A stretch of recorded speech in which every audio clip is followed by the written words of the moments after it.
That old Yorkshire geek with stories to unfold. Keep your eyes wide open and your soul won't grow cold. In the realm of the strange and the fantastical, lost in the dark, but it's light so magical. Hey up, it's Steve from That Old Yorkshire Geek, and it's audio commentary time again. This week we reached episode 100 of Magnificent Mondays, and I thought I'd celebrate the 100th episode by doing a very special film, Raiders of the Lost Ark, in my opinion, one of the greatest films ever made. Obviously starring Harrison Ford as the titular character, although he's not titular in the first one, is he? It's not Indiana Jones and the Raiders of the Lost Ark, despite what the modern DVD and Blu-ray covers say. It is just Raiders of the Lost Ark. It still says that in the film. I'm surprised they didn't change it.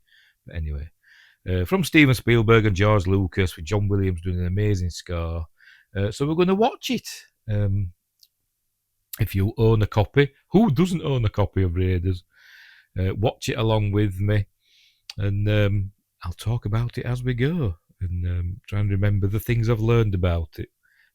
Probably things that everybody knows already, but, you know, what the heck, I'm going to have to say it anyway. And my thoughts on the film as well, because it is an amazing film. It is an amazing film. Right, so we'll get on with it, shall we? I will have a huge counter on the screen, so if you watch along with me, follow the counter. I hope it stays in sync. It should be more or less, I don't know, but anyway, I've got it paused, so I'm going to press play, and we'll see how we go. It'll be more or less in sync if you keep up with the counter. It won't be too far out, will it? I hope. Right, off we go then. There's the old Paramount logo, the old-fashioned one before they went all CG. Remember, this film is from 1981. And there you go, it dissolves into an actual mountain, which is on Hawaii. Can't remember the name of it. I did look it up, and I've forgotten because I'm stupid. But anyway, I've got it lowered down, so hopefully you can't hear it. There you go, Steven Spielberg film, Raiders of the Lost Ark, that you can hardly read against the bright coloured background until the characters move in front of it. But off we go. There was Alfred Molina. Was it Molina? I don't know. Molina, isn't it? Paul Freeman, who's not dead. There was like a weird thing going round that people thought he'd died, like a Mandela effect. But he hasn't. He's still very much with us. Anyway, here they are. They're supposed to be Central America somewhere. But this was actually filmed in Hawaii. Is it Kauai? One of the islands. Where they filmed Jurassic Park. I think one of the locations that they use in a bit when Indy's running across this grassy landscape. I'm not certain. I've tried matching it up by looking at Jurassic Park, but I'm not entirely certain. I think it's the same location when you see the Gallimimus and the T-Rex and stuff, but we'll get to that. We're not there yet, are we? Oh, dear.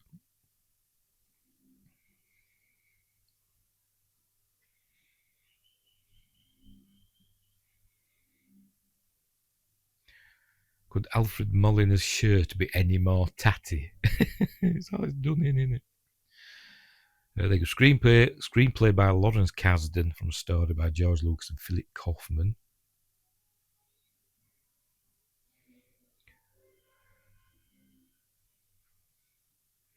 Here we get the first dialogue of the movie.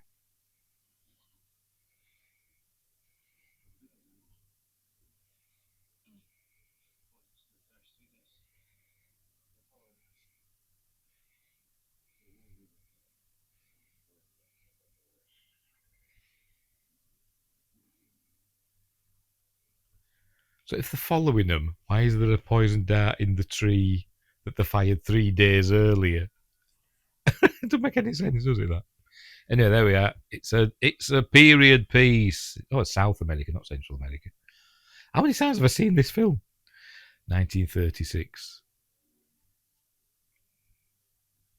I think it's supposed to be like somewhere in the Amazon or somewhere, because when we see the natives, the Jovitos, like Amazonian tribes people, are they? Anyway, I think it's in some sellotape on that map, Indy.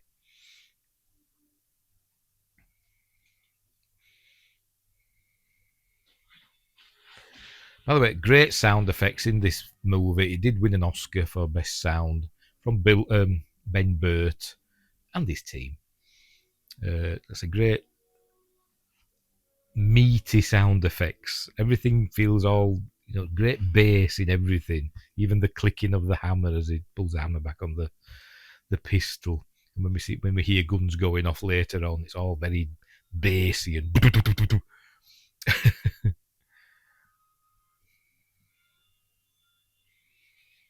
Anyway, he's run off. He's run off as that fella. They've all got names. They've all got names, but I can't remember what they are. Even Alfred Molina's chap's got names. I can't remember. It's Sapido or something.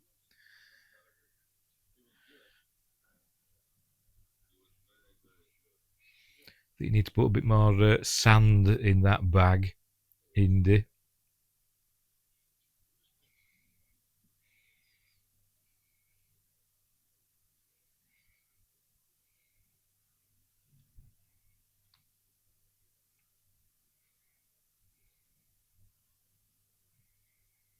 Do tarantulas spin webs? Do they? Like bird-eating spiders. They will do. What? Do all spiders spin webs? I don't actually know. It's just popped in my head that. I imagine they do. You don't think of webs when you think of tarantulas, do you? Well, I do anyway. Like, thusly. How do you not feel like that dropping on you? Like a big bloody woolen glove scurrying across your back. Alfred Molina wasn't very happy about this scene, was he? But he gritted his teeth and got through it. I think they were red-kneed tarantulas, weren't they, I think?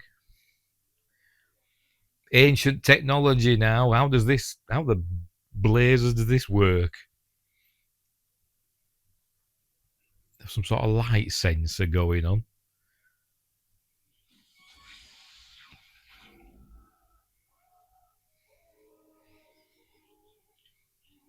PG, by the way, this movie. Steven Spielberg gets. I don't know how he gets away with what he gets away with. He must be just on the limit of what is PG allowed.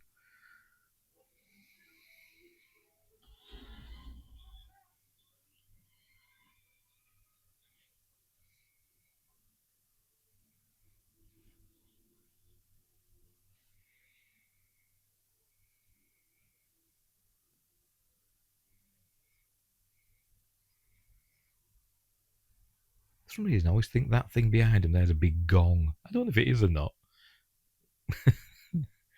Just imagine Roger Taylor there when Freddie's singing, "Anywhere the wind blows." Gong.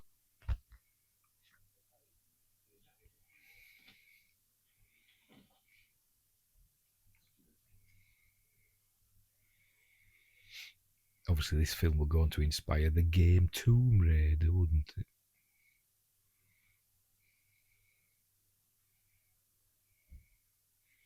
More ancient technology. How did it know to fire that exact one? Because that thing it were on, that pad he pressed down, were huge. Anyway, am I overthinking it? It's a Saturday morning serial, isn't it? That's what they've gone for. You haven't to overthink it. Here's the famous golden idol, which is actually a female thing. It's a fertility thing, isn't it? She's actually giving birth, if you look at it closely. I don't know if it shows us it that close in detail. And he's going to waste all his sand now. You watching? This is why it doesn't work. Spoilers. Because he's just wasted all his sand, look.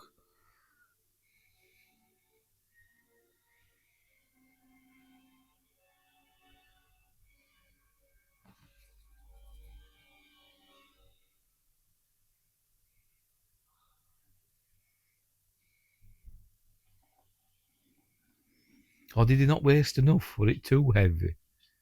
Who knows?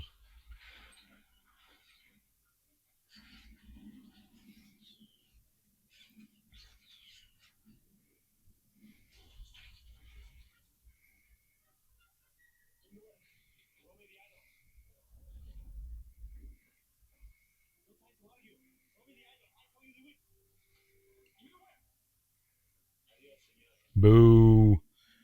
Now then, have the spikes reset, or is this a different set of spikes? Oh, I'm presuming you've seen the film already, by the way. Another great example of Saturday morning serial timing. The door's closing all the time, but every time we cut back to it, it's at the same level that it was before.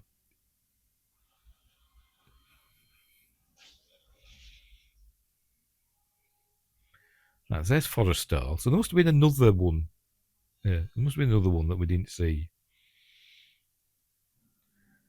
Poor Alfred Molyneux with spikes through all his chakra points. Didn't look a lot like Alfred Molyneux, did it? Anyway, here comes the big ball. Wonder how much that thing weighed. I did watch the behind the scenes thing. They never actually. I don't think they said how much that weighed, that ball.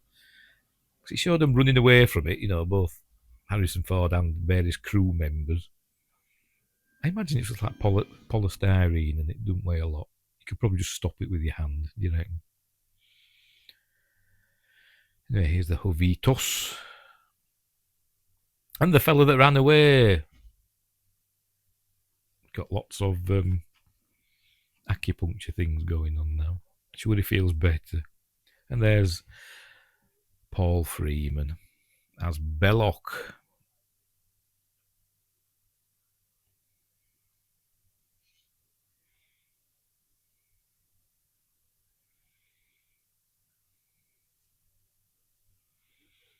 At least Belloc does his homework, doesn't he? He steals from Dr. Jones and all that. But he still does his homework because he's learned how to speak Jovitos, hasn't he? So credit where credit's due.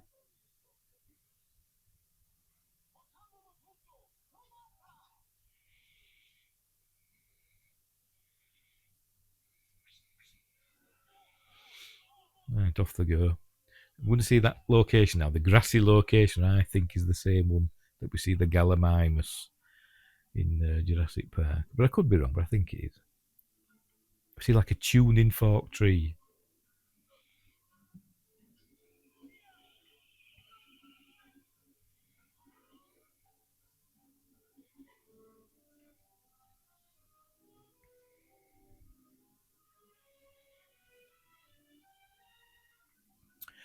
I've no notes with me or cast list or anything. I'm just saying that because I can't remember who plays Jock. That I'm sure that is where the Gallimimus arrive in Jurassic Park. Because for a lot of years I thought Jock was played by Frank Marshall, but he isn't. Because I see somewhere the pilot is played by Frank Marshall, but it's not Jock. It's not that pilot. Frank Marshall plays the pilot of the flying wing that we see later on in the film. Can't remember who plays Jock. Fred Sorensen, something like that. As I said, I haven't got notes with me because I'm stupid. Anyway, there we go. OBCPO, the first of I don't know how many Star Wars references. Because remember, these were written by George Lucas, but I'm sure he had nothing to do with that. That'll be a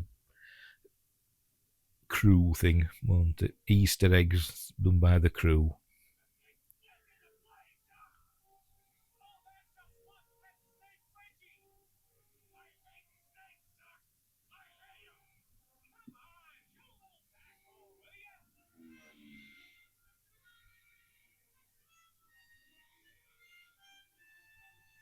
I always remember when I used to watch this on TV, there was always a commercial break there.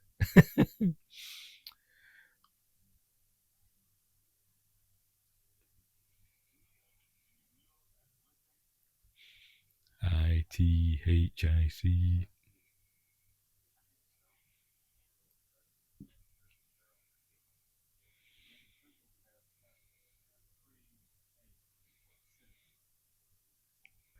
as the majority of his class female. It kind of looks like it, doesn't it?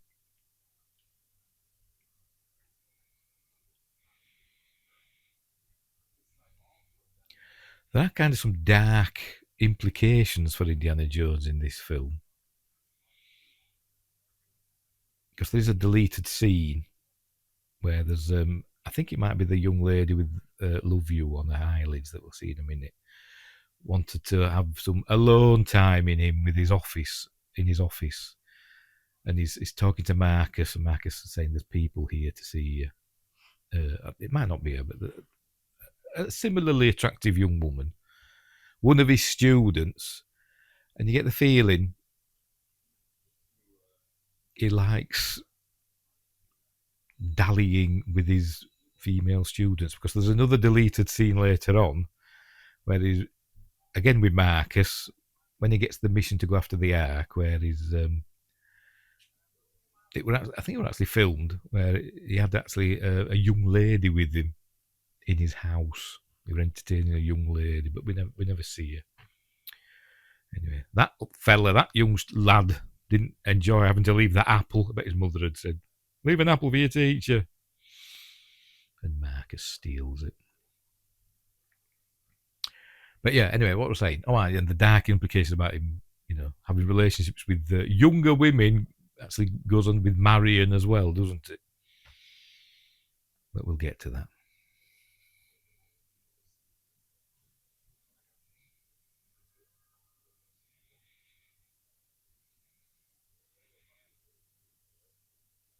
Dodgy museum, no questions asked. It's the 30s, it was fine.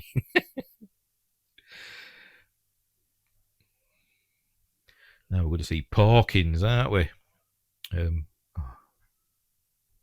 remember the name of the actor. If only I had a list of the characters with me, but I don't. There he is. Hawkins. I can't remember his first name. There he is. Played Porkins in Star Wars. He played in Batman, the detective.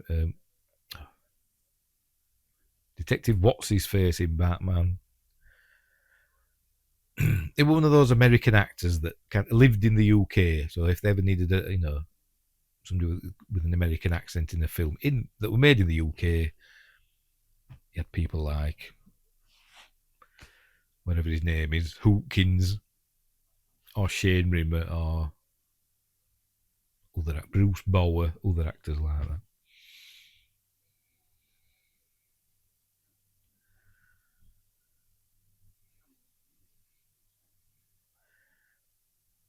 Here we're going to learn about the Nazis are looking for the Ark of the Covenant.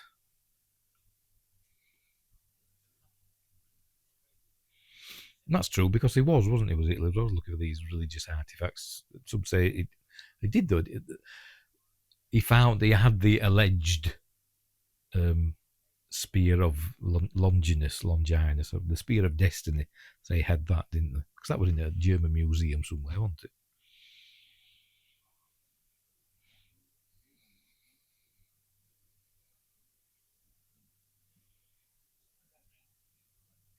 And he sent off people, soldiers and agents to all corners of the world looking for stuff, didn't he?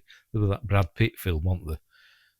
7 Years in Tibet or something like that. I can't remember. I've not seen it. Where they were off looking for, mystical things for Hitler.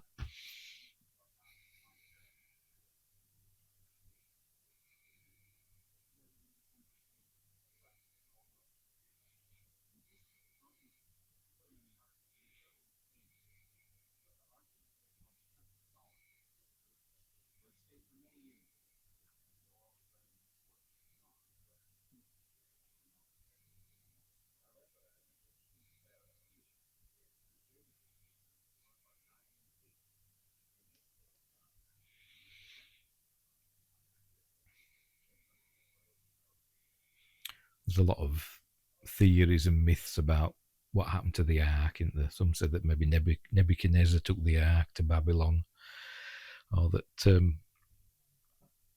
the Queen of Sheba's son whose name is escaping me. It's got an M in it. I can't remember. He took the ark, didn't he? Stole it away from the Temple of Solomon and took it to Ethiopia. But nobody knows. Nobody knows.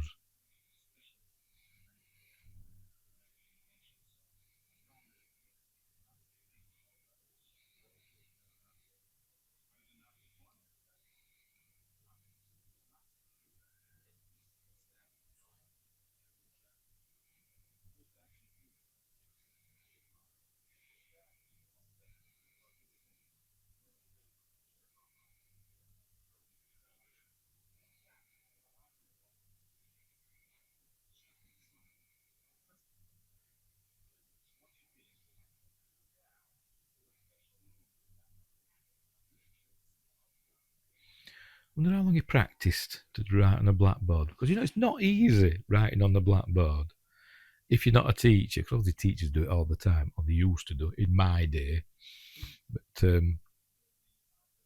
if ever a teacher asked you to come up and write something on the blackboard when you're a kid, it was really hard, wasn't it? I thought it was.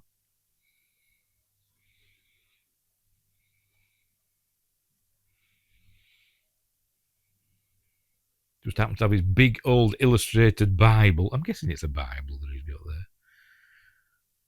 Some cool imagery.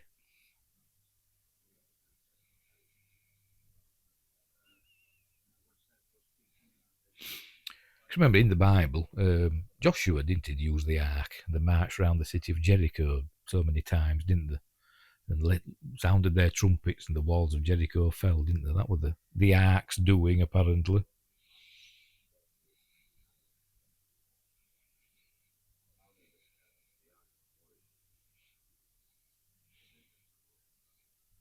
Watch the Ancient Aliens episode about the Ark of the Covenant.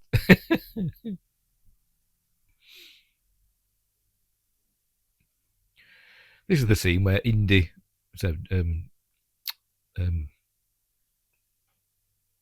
Elliott, Mark Zegler is called to see Indy, and Indy actually, entertaining a young lady. One of his students, I don't know, but we don't see her in this. Because Steven Spielberg wanted him to be a bit like James Bond, James Bond style character, because Steven Spielberg originally wanted to do a James Bond film. George Lucas says, "Oh no, I've got something better." But sorry, I pulled a face then. But I wouldn't say Indiana Jones is better than James Bond. They're different, aren't they? But he wanted him to be, a bit of a womanizer, But they decided to go against that. Just have him be a slightly dodgy character when concerned with young ladies. Now you're talking about Marion now. Remember when he left Marion, apparently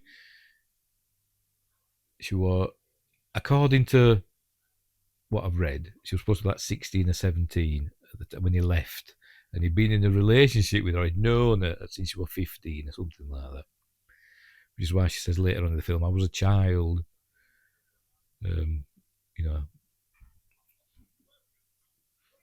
He took advantage of her, she says.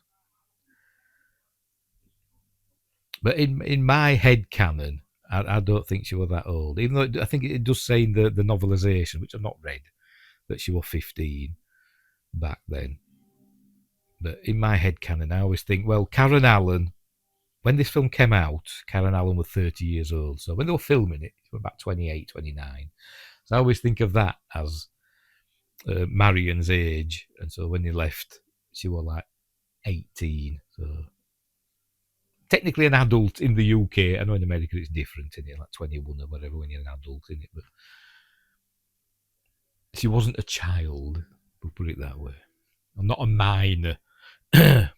That's not Tote. I always thought that was Tote, and we were looking at Ronald Lacey, but we're not. We're actually there reading the Life magazine. We're actually Dennis Muren, and I don't know if he's playing Tote in hiding, or if he's just playing a totally different character. Totally different character, but he kind of does look like Ronald Lacey, doesn't he? in the eyes. But yes, it was Dennis Muren. Maybe Ronald Lacey wasn't available. And yeah, he's the good old travelling line scene. He's landing in the Philippines, going over Southeast Asia, arriving in Nepal. I imagine that's a matte painting. Great matte paintings in this film.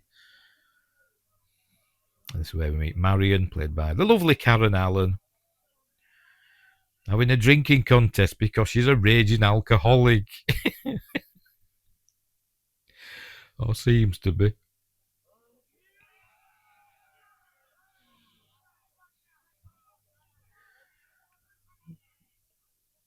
Now, I want to know how come she wins this. Right, so she drinks this. Right, you notice there were one glass, full glass each left on the table. They think she's lost here now because she's kind of flaking out a bit. The money is exchanging, passing, whatever, changing hands. He says, "No, I'm okay," she says in Nepalese. She goes, "Oh, look, I'm carrying on." But if you see, look, hang on, when it goes down. Look, they've got a glass each left. Now he takes his. So they've drunk the same amount. Then he downs this. And then he passes out, doesn't he? But she doesn't drink her last one. So technically she's not won. Oh, there he goes. She don't drink it. Or does she just swig it down now? I don't know. No, she's just taking all the money, look. I would then be saying, drink your last one. Want to see if you can handle it. I know you're up and about and being all bright-eyed and bushy-tailed, but, you know, rules are rules. Anyway, the famous indie shadow. This fedora.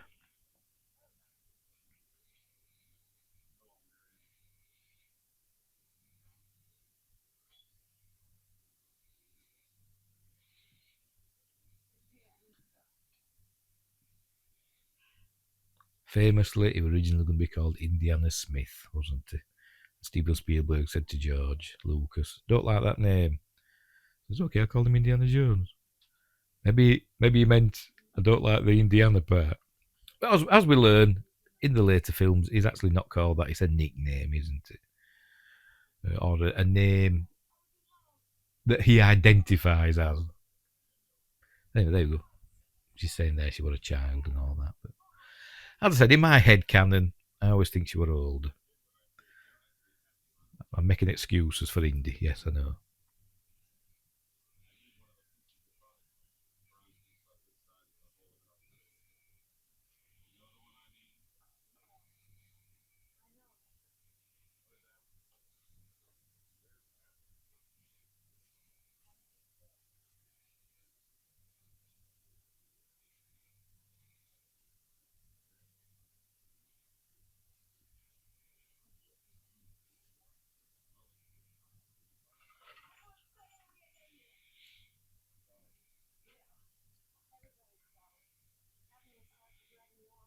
Still there, look, that undrunk glass. Oh, I think it is, isn't it? Yeah.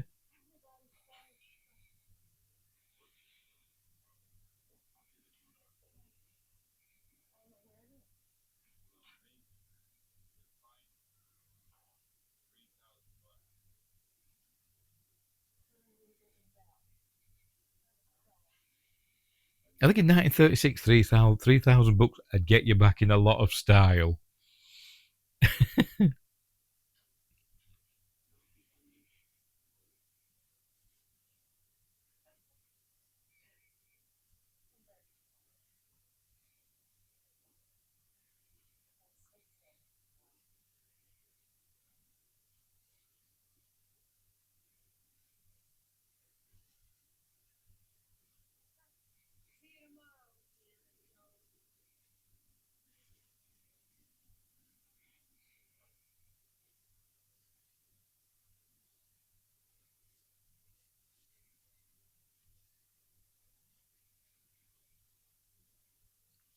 I like this bit where it affects the candle.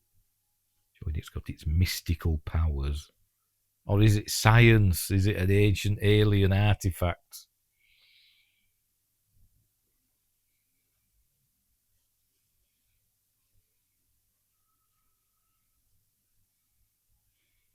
It's probably giving off like tons of gamma radiation or something like that. So he's not dead.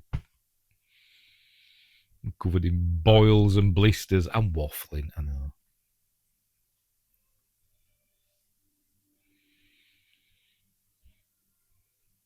But everybody used to keep their money in the old days, an old cigar box. And here comes the great Ronald Lacey as Tut, which means death, doesn't it, in German? He was actually going to give up acting, Ronald Lacey. I think he'd been like, I think he was going to go to like teaching, teaching at like acting school, because he wasn't getting any roles apparently. The acting parts had dried up for him, and then he got this, and it, his career took off again, didn't he? Appeared in lots of stuff.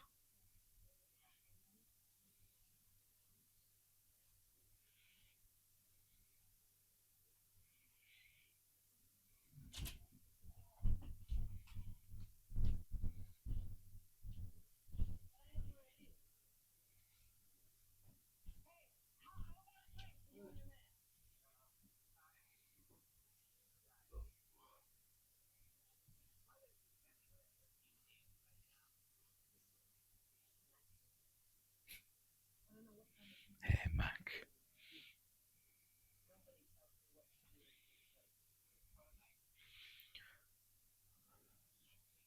The late great Pat Roach is lurking about somewhere. He plays two parts in this film. He used to be a wrestler, Pat Roach, in the UK. Probably most famous for appearing in the TV series Alvida's Aim Pet. But he appeared in all the first three Indiana Jones movies. He passed away, I don't know when. So he couldn't appear in the more modern Indiana Jones films. Thank goodness for that. He dodged a bullet there by dying.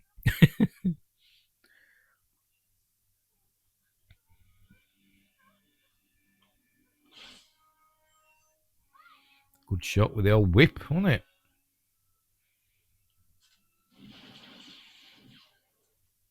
There's the great gun and machine gun sound effects.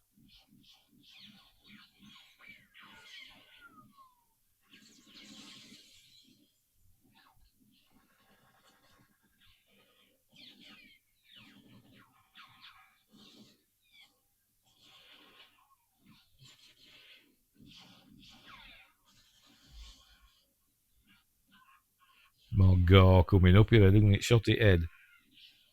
Spurt. How does he get away with it? I have no idea.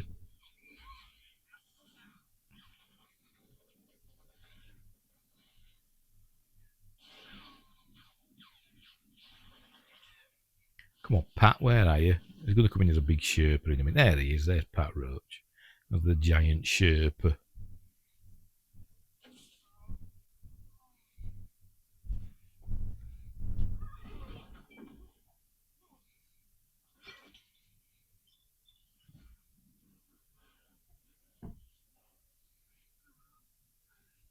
He must recognise Pat Roach from Never Say Never Again. He played one of the bad guys in that.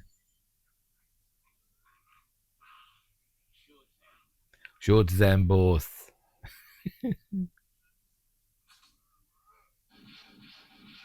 But they continue fighting, even though now technically they're on the same side. I think. Are they? Or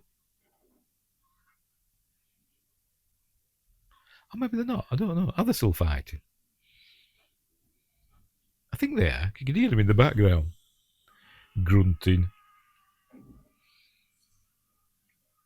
Yeah, there's a little struggling look. You know, technically they're on the same side now because we're going to kill him. Yeah.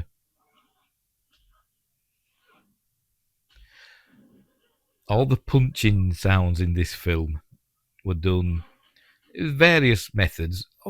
Obviously, a lot of the sound effects are all organic sound effects. There are some synthesized ones, but mostly like organic sound effects done, in a Foley studio. And the punching sounds were done with various methods, breaking chicken bones and stuff like that. But the best that they used actually had a huge stack of leather jackets that they used to hit with a baseball bat. They got all different, thudding sounds. Anyway, here we go. Another travel thing. Because they're off to Cairo now, via Karachi, which I don't know about then. Is it? That's India now. India there, isn't it? Now it's Pakistan, isn't it? And Baghdad in Iraq. And Iran only, they got that right, I must admit. Iran only existed since 1935. Before that, it was Persia. Anyway, they're in Cairo now, but not really. They're in curiously enough, the town is called something like Cairo, but they're in Tunisia. And they had to go and remove all the TV aerials from all the buildings that were in camera shot.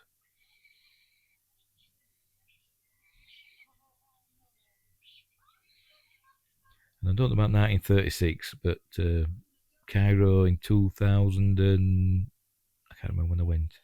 2014, I can't remember when I went. Definitely not a paradise on earth. Well, there are nice parts of it, the touristy parts of it, but it is a third world city. Not that I'm knocking it, the people are lovely.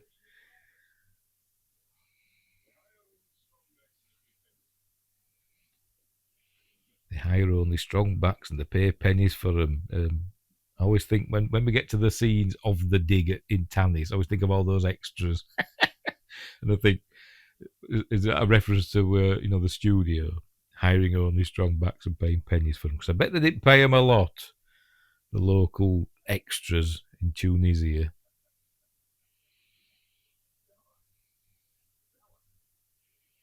And there's the great John Rhys Davis, who was about 8'12" tall, yet played a dwarf in Lord of the Rings.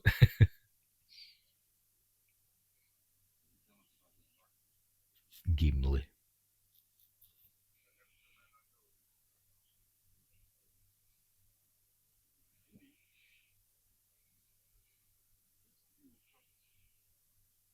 Met him at a convention once. He was very nice.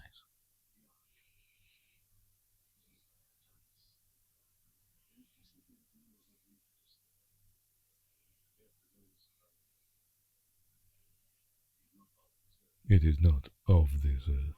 Bit like me. Anyway, that bloody monkey. Oh, the monkey. Yeah. He's one of the main bad guys. Spoilers.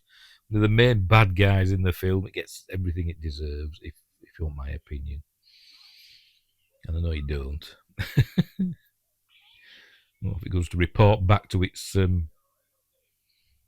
Third Reich owners, or whatever, his owners working for him.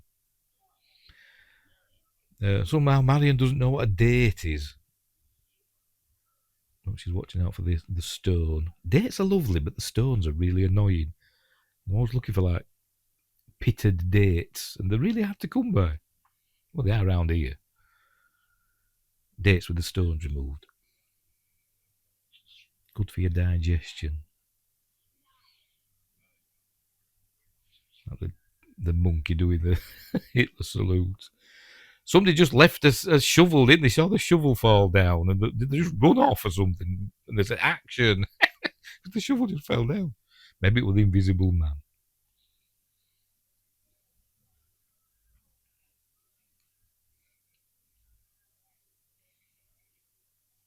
You will go and kill Indiana Jones, yeah? That's what he said.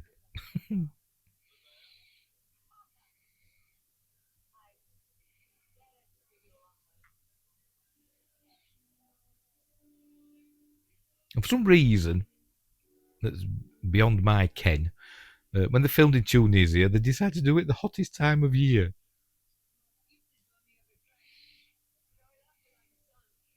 temperatures were getting up to like, in Fahrenheit, 130 degrees Fahrenheit. I think that's in the 40s Celsius, I think. I don't know. Yeah, watch out for the oranges. Watch out for the oranges.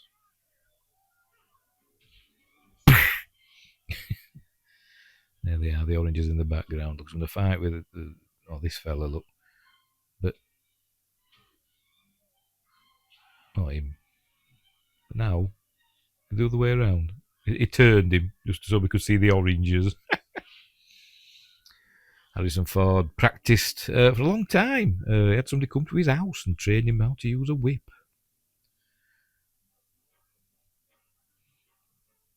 And of course, the whip is the first weapon used by mankind that travelled faster than the speed of sound.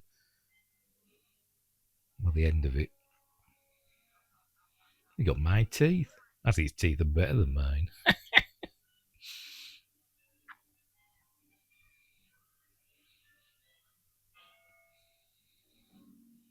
Is he dead or just knocked out? Don't know.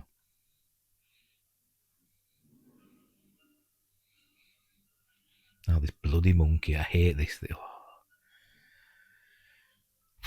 Tell you, it deserves everything it gets in a bit.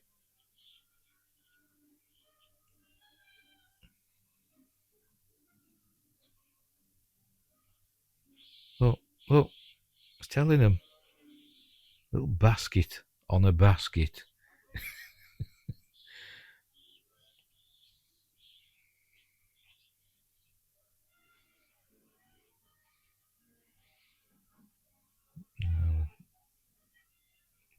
Milling about. They're just turning around. This all just milling about. Anyway, this scene, famously, was going to be much longer. There's going to be a big long scene with him fighting with his whip. And they actually did rehearse it, because in the behind the scenes there's footage of them rehearsing it. But that day, everybody were ill with food poisoning and stuff like that. Dysentery, I don't know. Apart from Steven Spielberg, because he just ate canned food. But everybody were ill, so he said, I don't fancy it. Can I just shoot him? And the rest is history.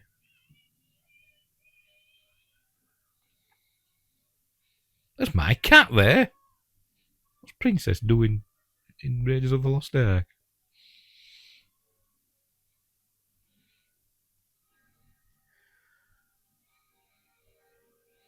Oh no, a sea of identical baskets.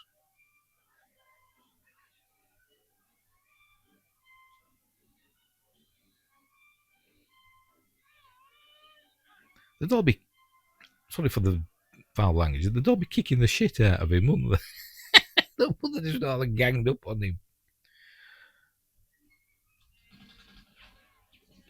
Great sound effects again. Really meaty. Let's put this truck full of explosives. All precariously stacked in the back of the truck. Why? Dunno. Oh god, look, shows this fella at head. There you go, if you look quick, there you go, you can see the thing poking out like a hydraulic ram, wasn't it, that tipped the truck over. And now he thinks Marion's burned to a crisp. He's thinking, I won't even bother going to see if she's okay. Because she's obviously not. She and the wicker basket are now one and the same.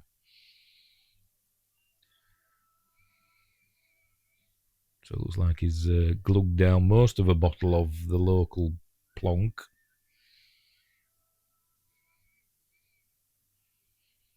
I'd be face down on that table.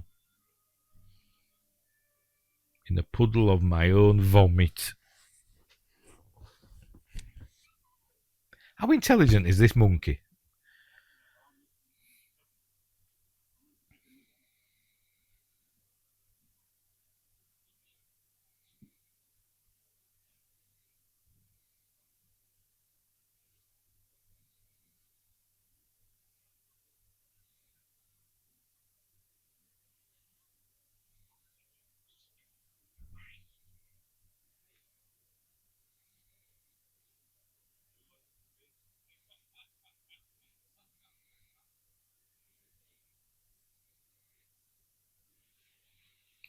coming up on a scene now that it does me head in.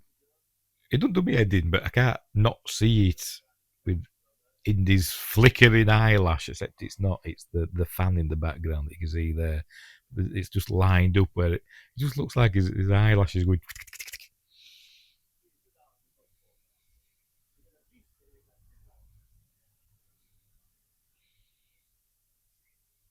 See, Belloc's having some drugs with his pipe thing.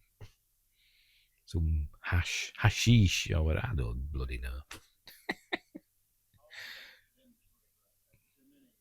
But handing out weapons in the background. Hey, look, his eyelashes. Look.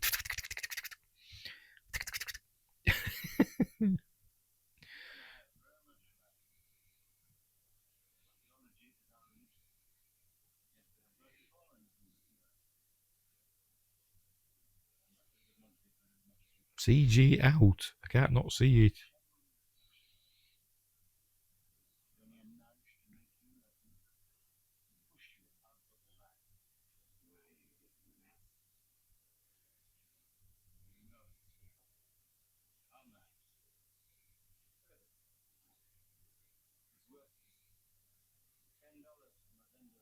In 1936, $10 is a lot of money.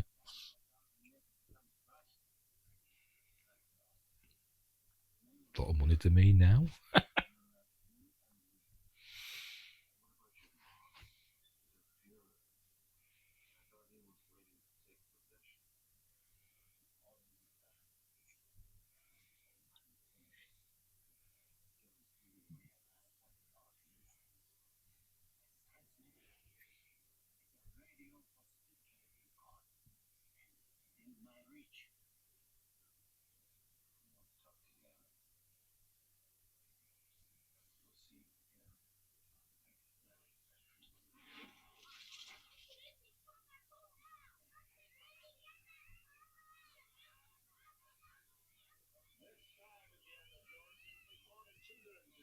But he didn't want saving. He was willing to be gunned down and take Belloc with him. But now he's fine. And now he's got his traitorous monkey with him. And everybody else is laughing with their guns that they've just got. Will they give them back? Probably not. Cairo erupts into civil war.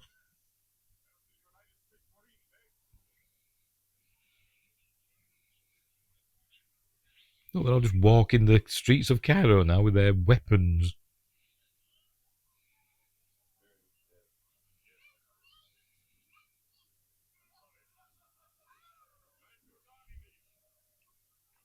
Look, how intelligent is this monkey? Look, look. Best actor at film, isn't it?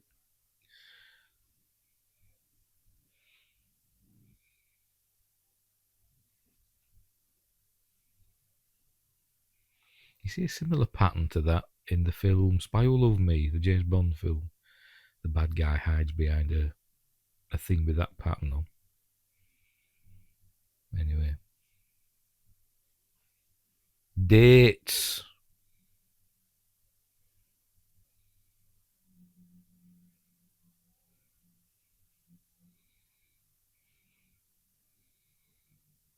I wonder what he's putting on. And it's some sort of poison because it's in a red bottle. But it must be like tasteless and odourless or whatever. I don't know.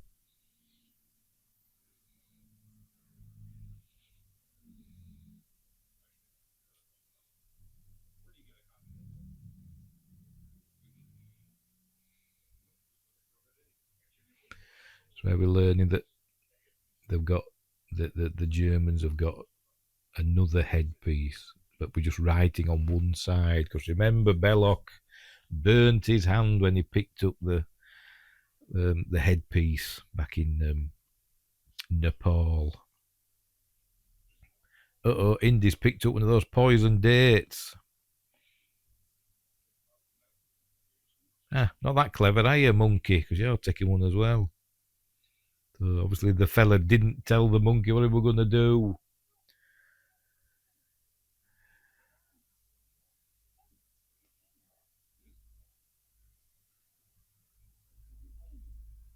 Is this fella supposed to be Egyptian?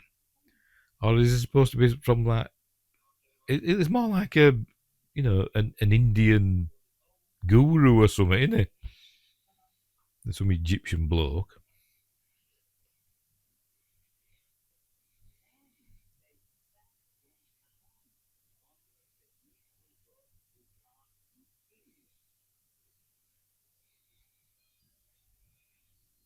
I always wondered with the height of the. If it got to be so precise that the height of the um, staff, does that include the bit where it goes into the headpiece? Because there's like a little slot in for the head. So does it include that? Does it include the bit where we see later on where he slots it into the hole in the ground? I don't know. See, I'd be doing several staffs of varying sizes just in case. Yeah. The monkey's dead. Yay! I'm sorry, but it was a traitorous little sod. I'm sure it's fine in real life. They didn't really kill a monkey. It's an acting. It's a stunt monkey. Anyway, here we are with the extras that they pay pennies for.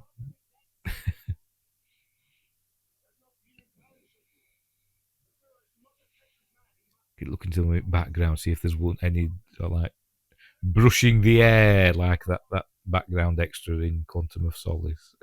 They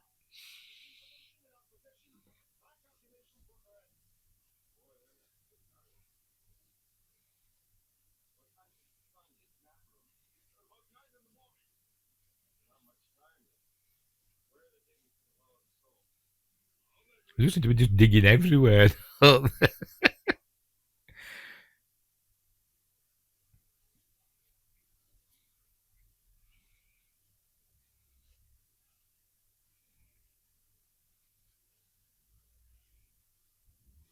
They just act natural, with two fellas standing out in this marked off area. Yeah, nobody will notice. Of this caravan of people arriving.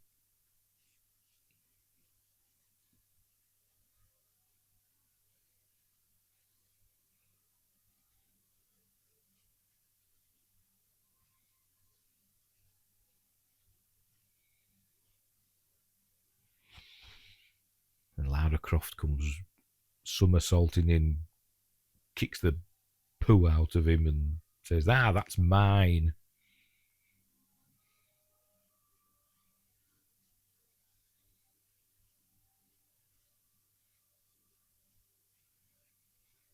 I'm sure that staff's too long.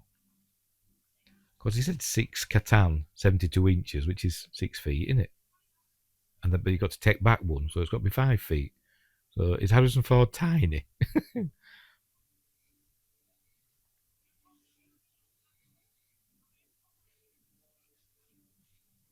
Roll.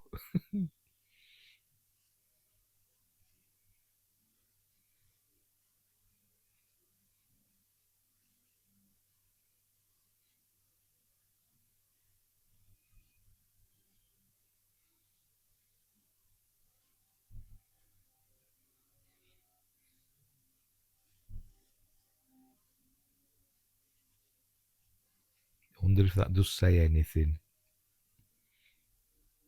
Or they're just random hieroglyphs. If anybody knows Egyptian hieroglyphs, answers in the comments. There's a car too, so there's somebody's name there.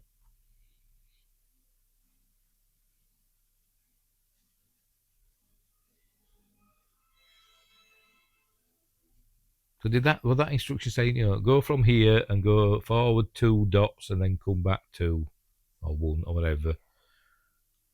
I don't know.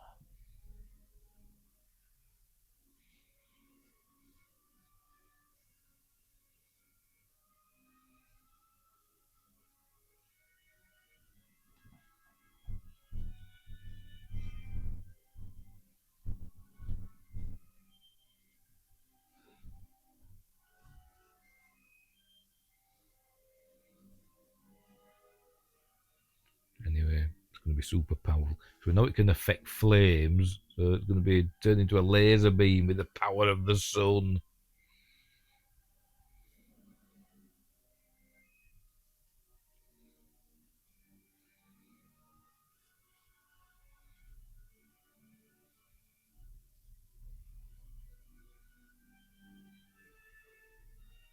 You thought that at least some of these buildings are still above ground, wouldn't you? Even if it's just rubble. The sands of the desert out there. Well, it's Tanis, though, isn't it? They were wiped away by the wrath of God, wasn't it?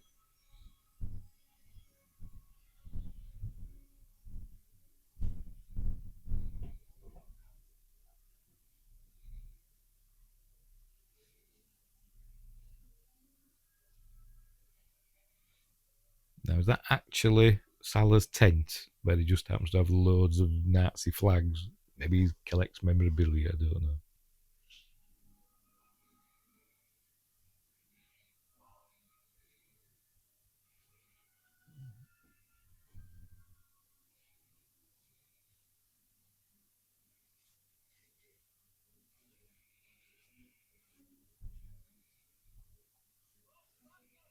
Thinking this was supposed to be an extended chase scene, but I think they decided against it. Indiana Jones was supposed to like run across the table and all that, but they decided against it. It just went with Salah appeasing the German soldiers. I mean, what are the odds? He just ducked into that tent where she is.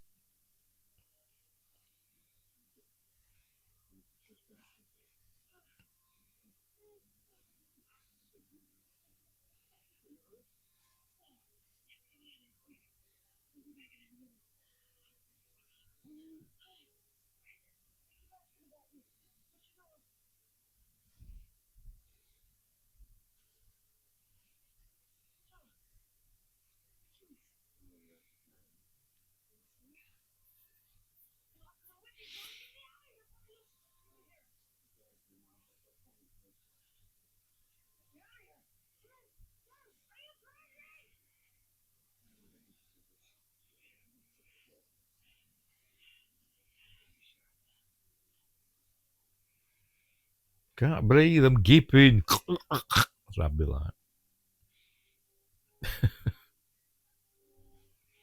Can't even know my car keys in my teeth without gaping.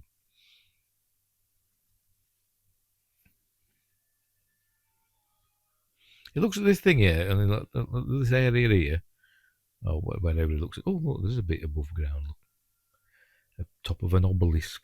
But the bit you like going, oh, that's it. It doesn't look like at all where they end up digging. Does it?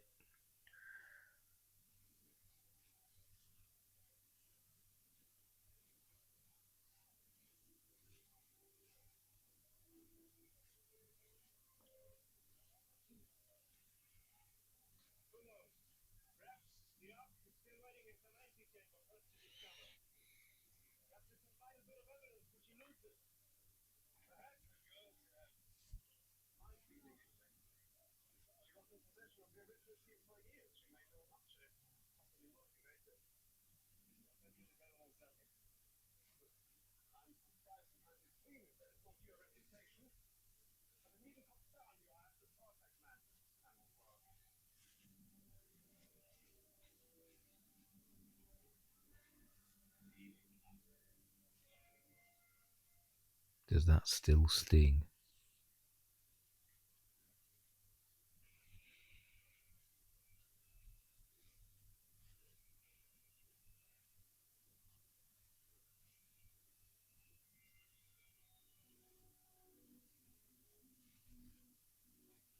We're gonna dig here. There's just this area where we can duck down if anybody looks in our direction. But they don't, because they just openly start digging there.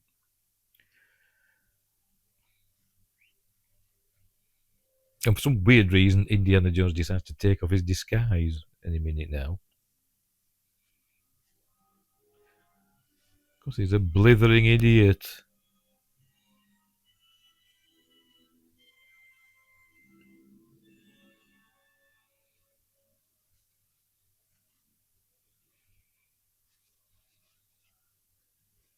Oh, somebody looks up now. Who's that fella there with the fedora on? I'm Herbert Johnson of London.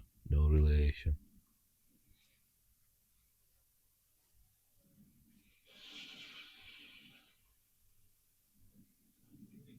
There's some cool ILM effects, the old clouds, oil in tanks or whatever. The cool cloud effects.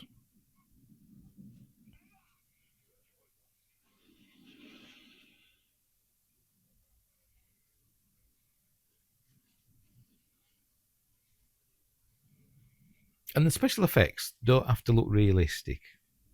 I always remember at the time, in the 80s, when they used to do these effects, they're all like, they were essentially practical effects, weren't they? But filmed in, weird ways. And I think I think it was George Lucas saying it's heightened reality. It doesn't have to look realistic. It's nowadays with CG and stuff, they're always going for realism, aren't they? And it doesn't have to. It can be, romantic, if that's the right word, effects.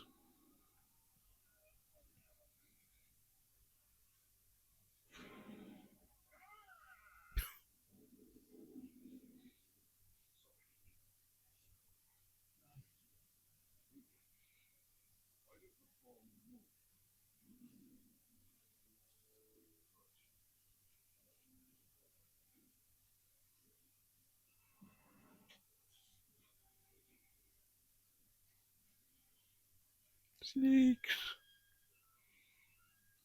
And originally they had 2,000 snakes, and it wasn't enough because the set was so big.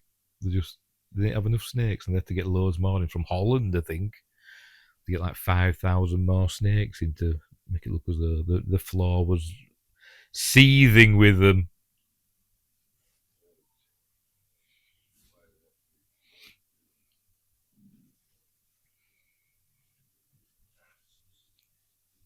I don't know if there are any asps in there. I don't know. I know that we can recognise the cobra, obviously. Don't ask me what the other snakes are. Garter snakes?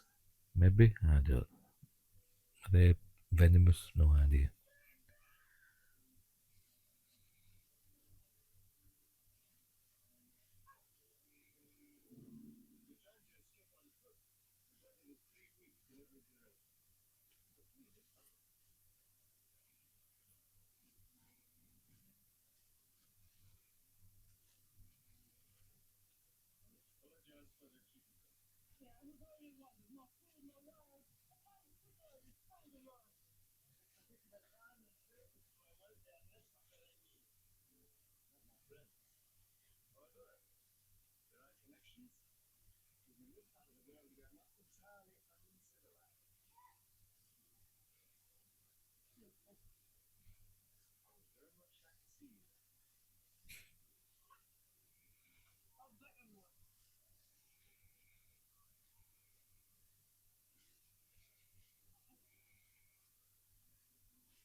Ow. Sorry, I just hurt my thumb then.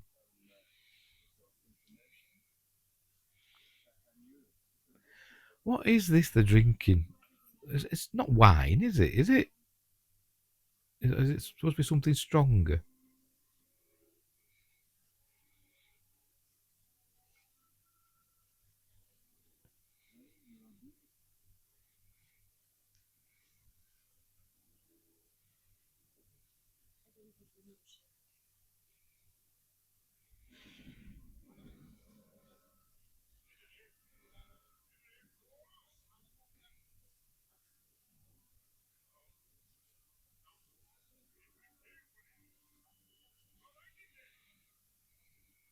I'd land straight on top of one of those torches, burn myself.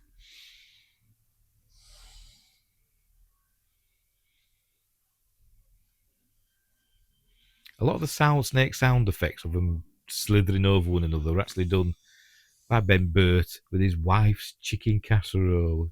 She made chicken casserole. I presume he let it cool. And then he just like squelched his fingers through them and it sounded like snakes writhing together. Because they didn't make a huge amount of noise on set.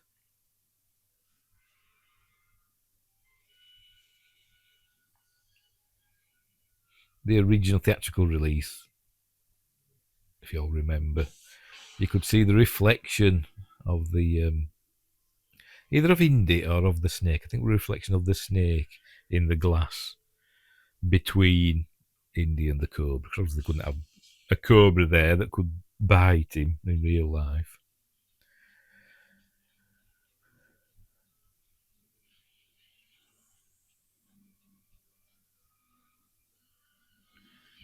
Bit cruel, and it's only a film. They're with the monkey in a bar somewhere having fun. So it just so it can't be wine because they're doing like just little shots in it. So is it like I don't know what French spirits are? The cognac? Is it cognac? I don't know what cognac looks like. I've never drunk it. Sorry, I've got a big splodge on my glasses.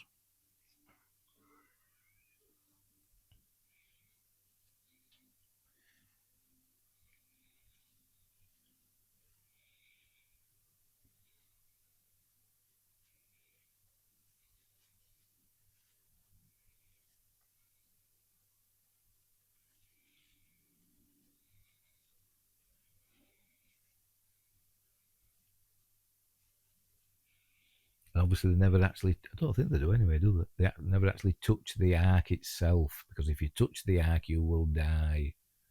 Although I think some people do, though, don't they, at the end? Because there's a story in the. I don't know if it's in the Bible or if it's in one of the apocryphal books where I forgot his name. There's a character. Is it Umer or Ulla or I can't remember. But somebody touches like a herd of cattle, sort of like stampedes close to the tent where the ark is being kept, and this fella grabs hold of the ark to steady it so that it don't fall over because of all this stampeding cattle, and he falls down dead immediately.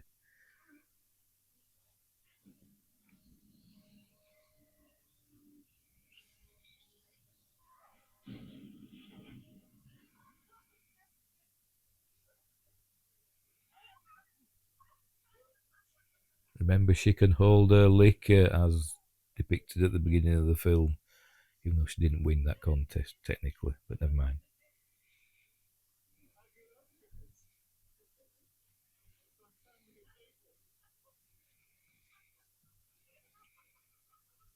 I'm trying to read the label. I'm sure it looks like Arabic. Arabs won't be drinking, would they? Would they?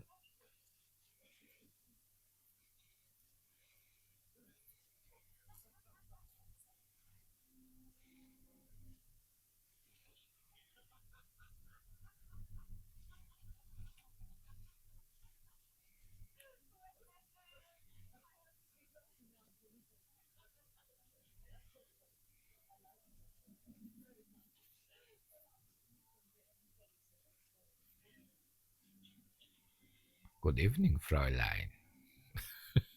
Oh, whatever. Our close.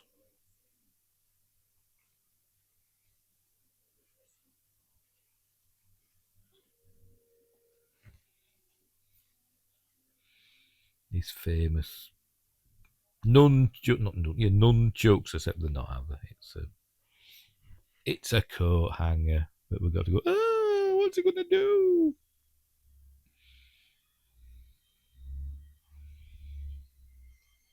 So does he know? He thinks, I will scare them with this. Until they realise it is actually just a coat hanger that a man will hold. He can just hold your coat. Never mind.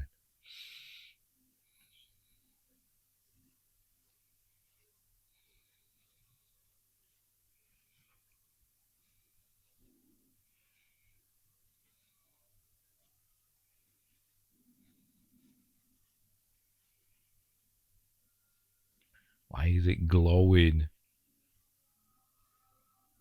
What a miniature Ark of the Covenant that were in the suitcase in Pulp Fiction. Yeah.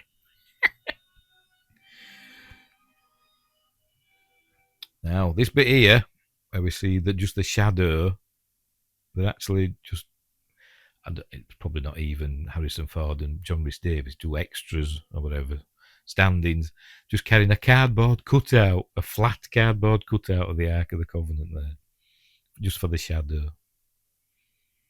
There. Somewhere on this wall, by the way, in the hieroglyphs on the wall, is R2D2 and C3PO.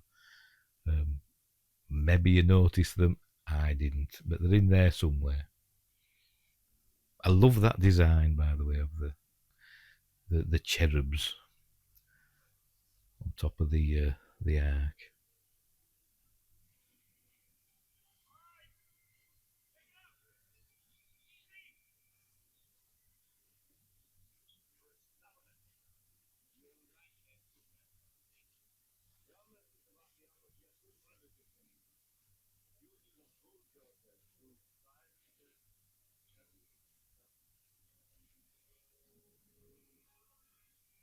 They've been there all night because it's morning now. Nobody's noticed till now.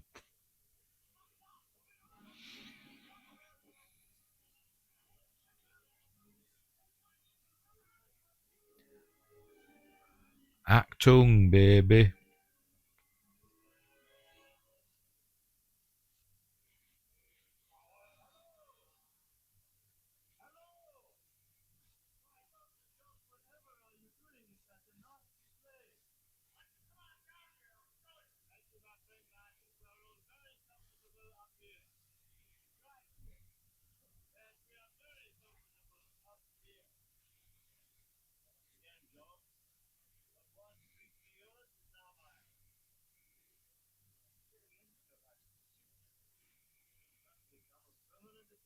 I'd fall in there. I would. I'm totally clumsy.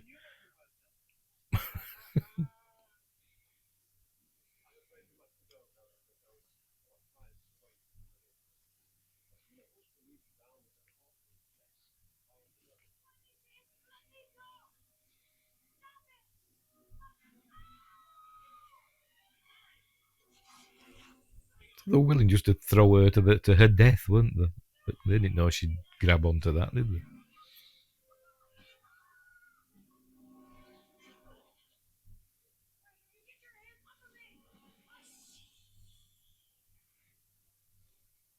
I like this bit where she's climbing all over him.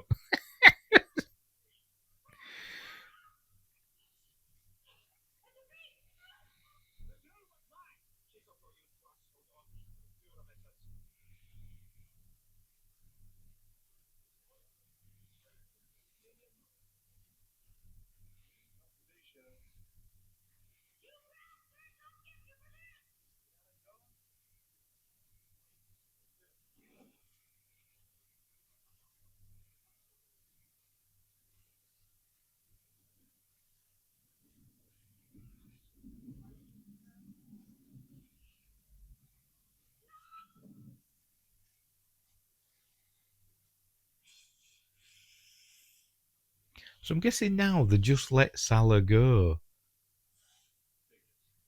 because we see him again later, don't we?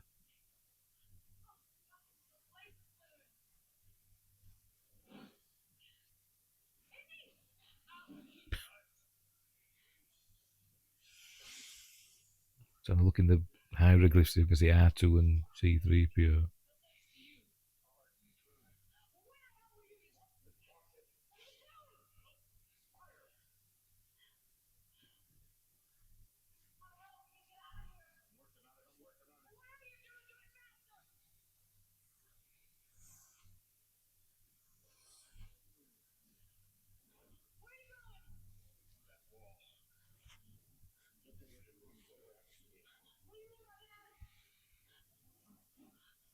Now this sequence went a bit wrong, didn't it?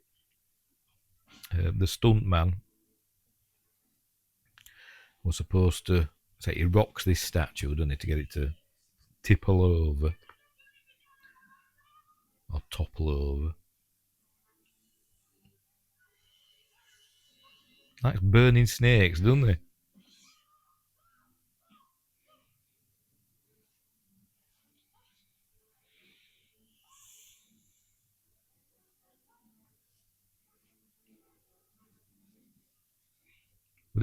Would that rock so easily? It's like this huge lump of granite in it, or whatever they've carved it out of.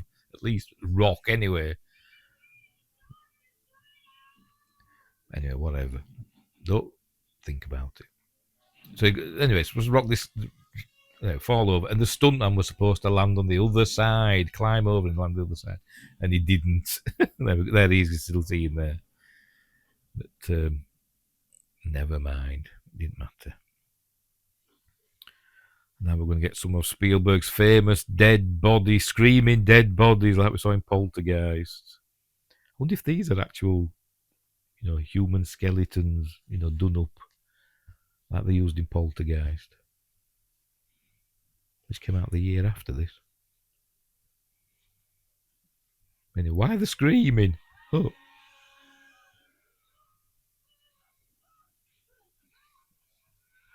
Oh.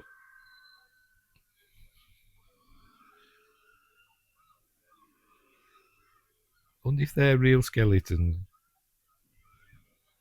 Because the saying goes, maybe it still is, I don't know, but cheaper to buy actual human skeletons than it is to actually have them manufactured, fake ones made. They get from places like India and that, no, the real human skeletons. But anyway, they found a back door, just like in Return of the Jedi. Why didn't they look through anyway, whatever. Now there's this fella here that we're going to see in a minute. I've always wondered what happened to him. Where is there? That fella there, look, in the blue with a white turban on. Why is he just lying there? And I'm thinking, did the rock that Indy pushed out crush him? But no, I found out today that a deleted scene where Indy comes out and sees that chap and just like stares at him, and the man is terrified as though they are, because they've just emerged from the well of souls or whatever, and he just like lies down.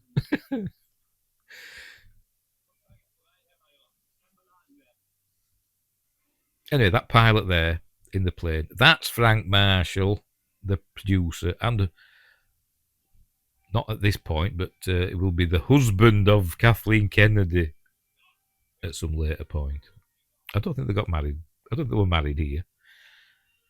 Because this film is where Kathleen Kennedy became, I do believe, Steven Spielberg's kind of like an assistant, wasn't she? She used to bring coffee and give bad ideas at script meetings. And there's Pat Roach again. Big fellow, wasn't he? Let's say he was a wrestler.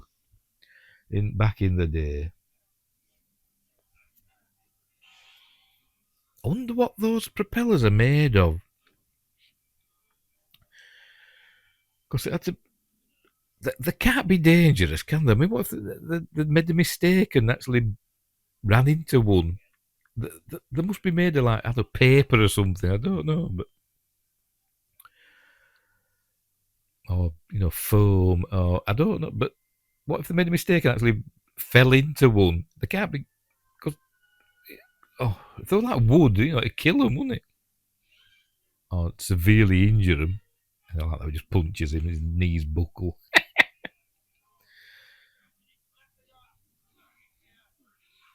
Indy's got to use all these cheating ways to beat this big fella who just wants to fight him fairly.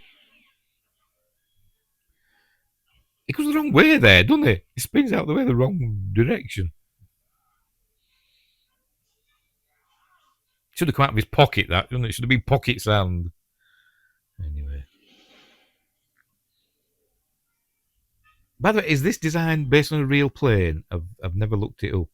Because I know that in the Second World War they had some innovative designs for aircraft, didn't they? Did the Germans, the Luftwaffe. But is this an actual German plane of the time? So it was a type of flying wing, innit? but not a jet, because they did have jets. They had the Horton, didn't they? Which was a flying wing jet. Towards the end of the war, anyway, looks all blooming kicking off now, innit?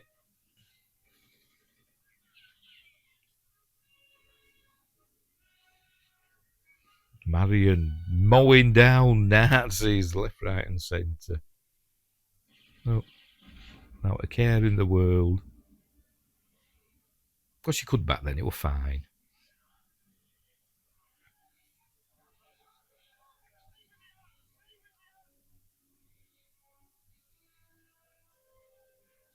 I think they're actually burning tyres there for that plume of smoke.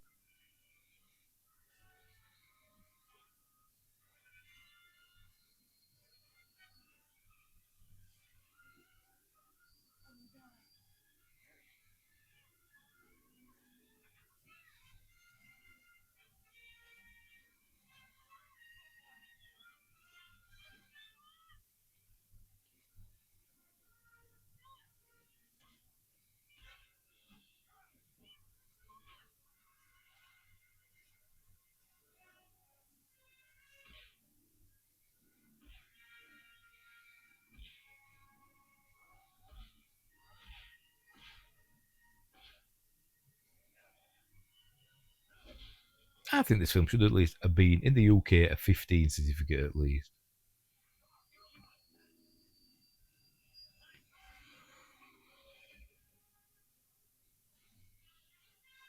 I don't know what it is now.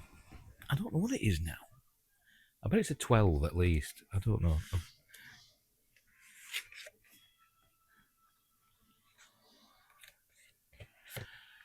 I didn't look on the disc. I've got my box set, you see, and I didn't look on the disc. What certificate it is.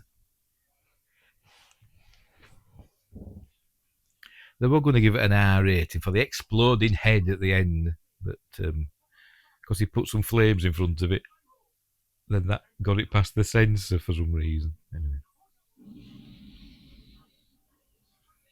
Explosions.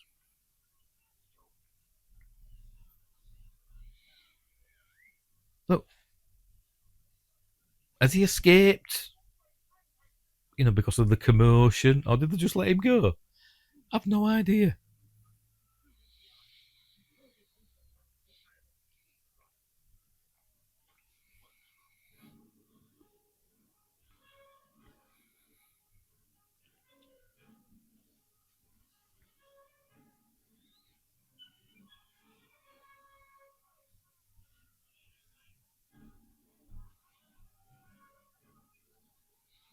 And they're not that far from Cairo, are they, really?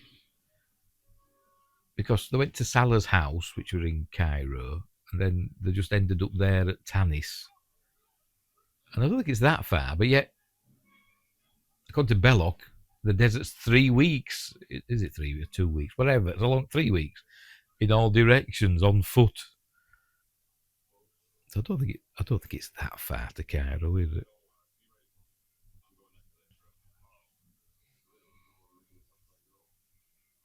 What Tanis supposed to be in the Nile Delta anyway?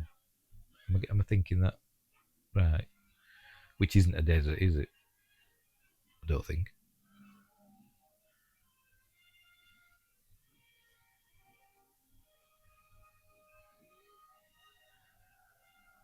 Why was there a horse in a tent?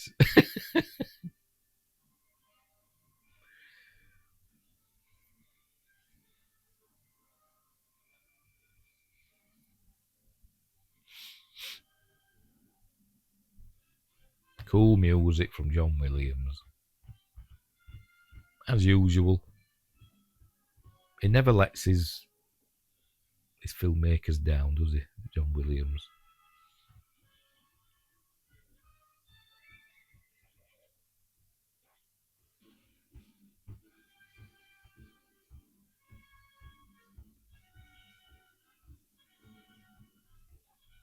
You see down that hillside where they practiced with the horse guy.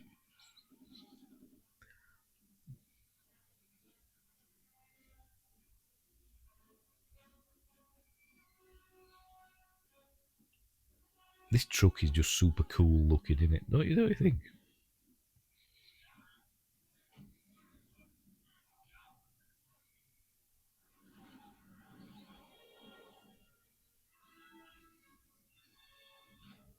I'd want a Tonka toy version of that truck. When I were a kid, or if I were a kid. Wilhelm scream, yeah.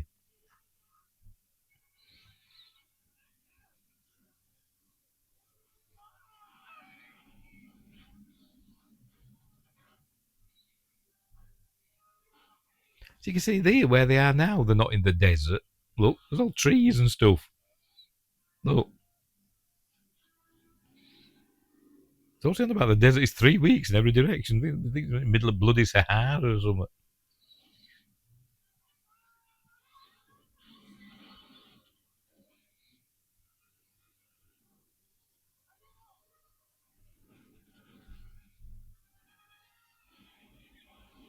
Not watching where you were going, Indy. Like me and my driving.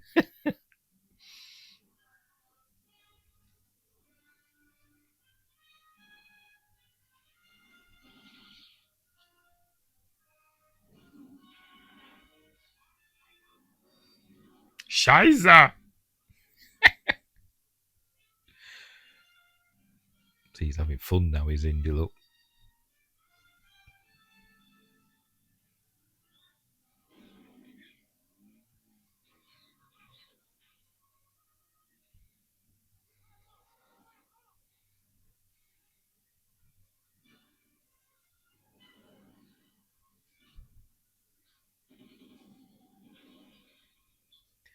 Now here we got nice matte painting and a bit of stop motion there for the jeep and the soldiers falling.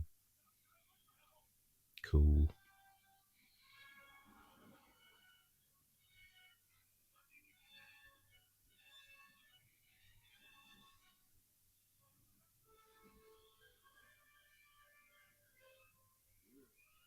Ooh.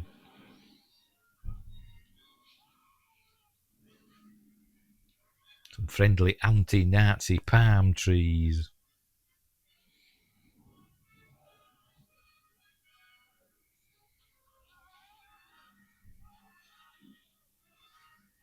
Ah, just one left, I think. Oh, no, there's two. Is there just one? Two. No, there's two in there. Ah, my arm. His arm. That's what I'd be saying. My arm. I'd actually just be crying.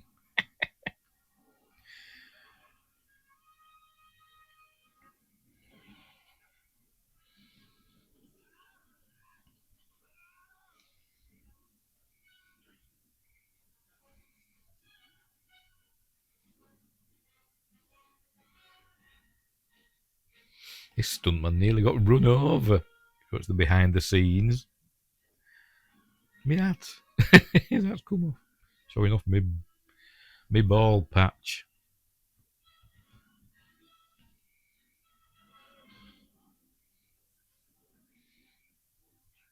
Ooh, look, punching him in his bullet wound. Bet that stings.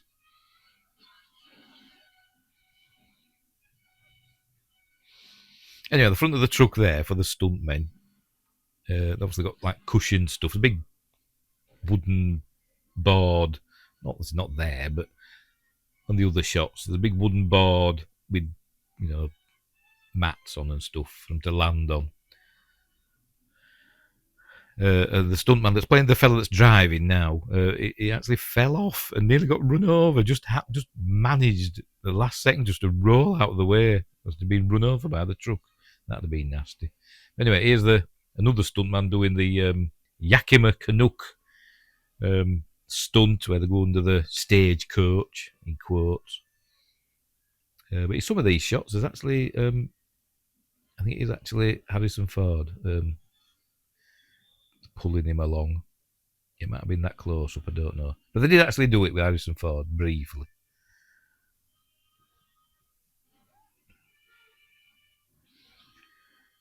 Kind of reminds me of Paul Hogan, the German, him who's getting his head bashed in. Anyway, on this bit, on one of the takes, this bit where he goes over and he actually fell off the front and just rolled out of the way just in time. He didn't get run over like that. Brutally. The Indy's fed up now. I've had enough.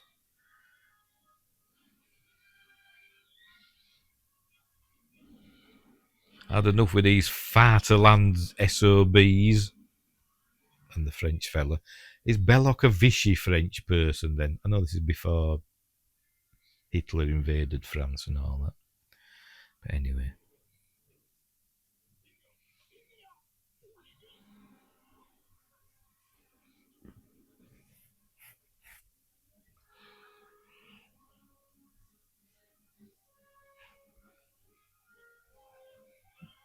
Well, they expected him. There must have been. Salah must have phoned ahead. I'm guessing. Anyway. Right, you ready for the tote? He's not there. Did Ronald Lacey not available much of the time? They've just got like a coat with a hat stuck on there. Ronald Lacey's not there. Now they've just got a stand in there. It's most bizarre. And he threw a melon at a dog and you heard it whimper as well. Anyway.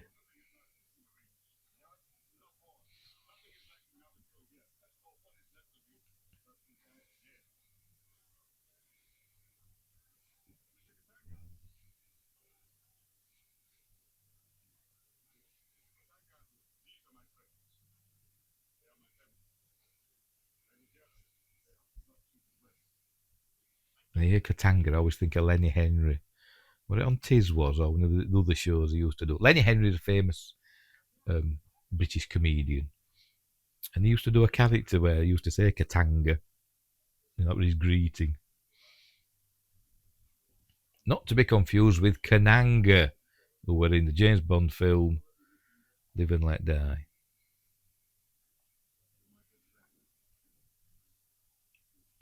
The ship, which I think is called the Bantu Wind, I think, something like that.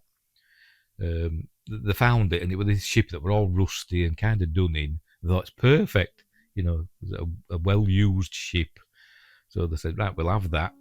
And then when they came to do the filming on it, they'd all repainted it, and it looked lovely. They all repainted white and blue, and it all looked nice and spick and span.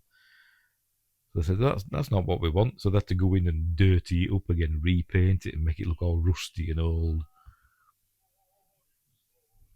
Which I suppose is fair enough. You don't want an actual done-in ship, do you? If you're going to be filming on it. Because I think they are at sea at some parts of this.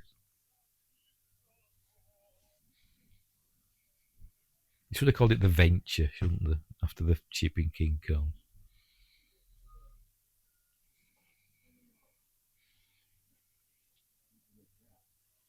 She has a few wardrobe changes, doesn't she, does Marion? Well, 3.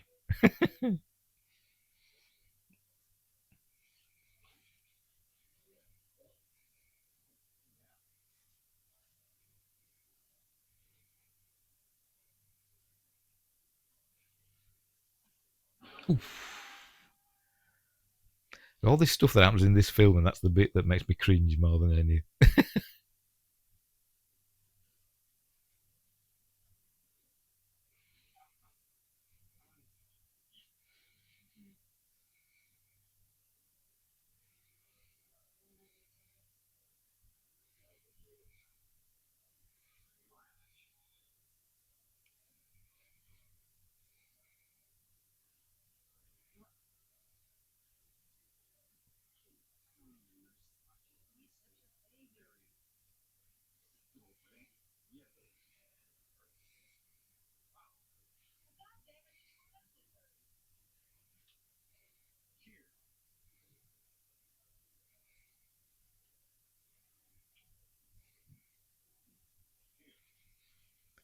When you think all this been through, one of the things that humans tend to hurt when they're rolling about and getting beaten up and all that stuff is their elbows. Because you put your elbows out to stop yourself. So you think you'd have all scuffed, grazed elbows, wouldn't you? And knees and everything else.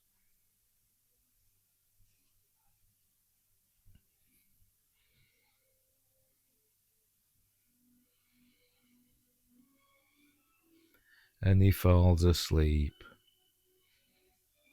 So he's not like Sleeping Beauty where a kiss awakens him or her. She puts him to sleep.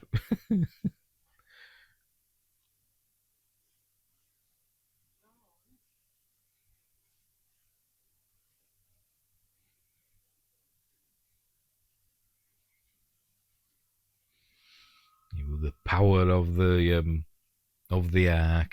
This sound effect that they use here, the thrumming, pulsing noise of the ark, were done on the what they call a synthesizer, the same one that Ben Burt used to do R2D2's noises.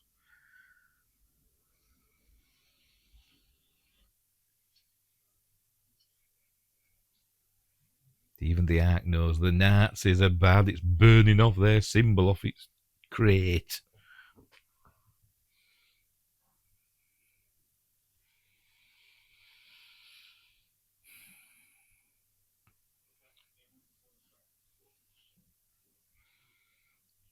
It's the submarine from Das Boot, or Das Boot, however you want to pronounce it. You know, the Wolfgang Petersen TV show and movie. It was re-edited into a movie. This is the actual submarine from that. They hired it for this film.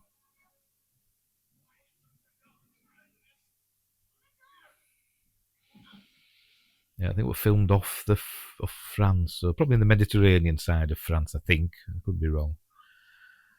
But, filmed off the French coast.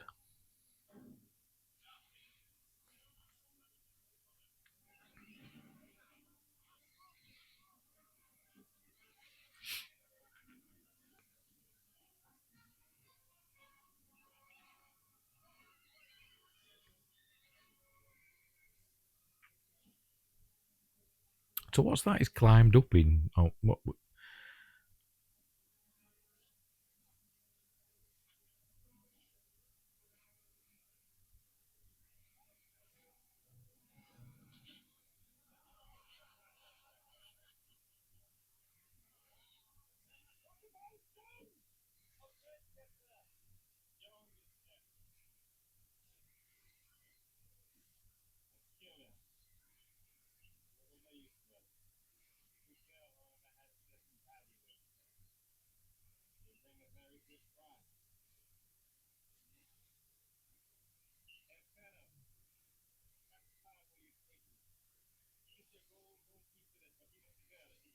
Is he up there, Indy, in that funnel there where that soldier's standing?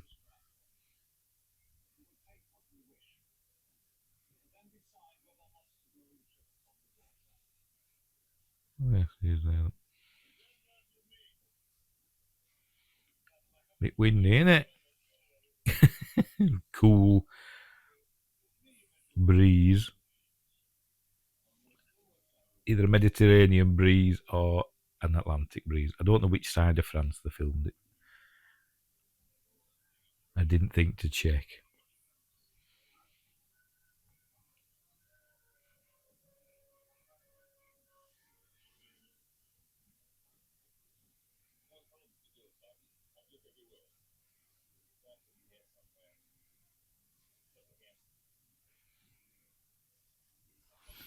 Now then, this bit here, where there you go, it gets on the sub.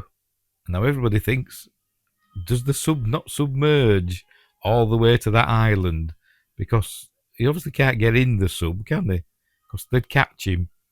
Because it's a submarine, for crying out loud. It's a sealed container. So obviously it doesn't submerge, it just hangs about on the outside of the sub till it gets to the island. But there is actually a scene that they filmed of Indy hanging on to the periscope thing as the submarine submerges. So does it go all the way to the island at periscope depth with Indy hanging on to the periscope? I don't know. Because it goes a long way, doesn't it? Now it's somewhere in the Aegean Sea. I don't know what island it's supposed to be, by the way. Is it based on a real island, or is it like Tracy Island? Don't know. But, so there you go. So the sub does submerge, and Indy hangs on to the periscope because they actually filmed it. It's on the behind the scenes on the Blu-ray.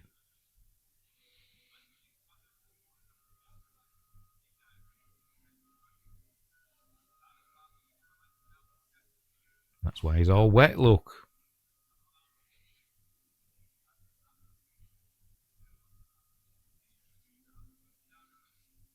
We.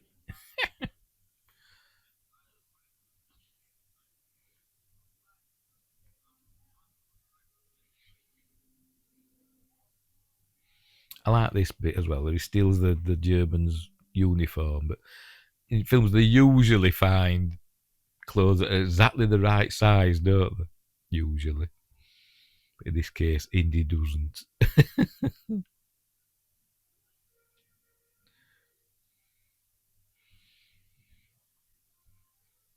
He's picked a little teeny tiny member of the Wehrmacht.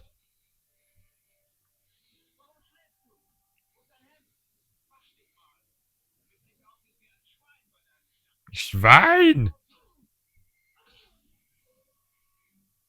Yeah. Hopefully this fella's the right size. Well, he is, because he's got more fitting uniform.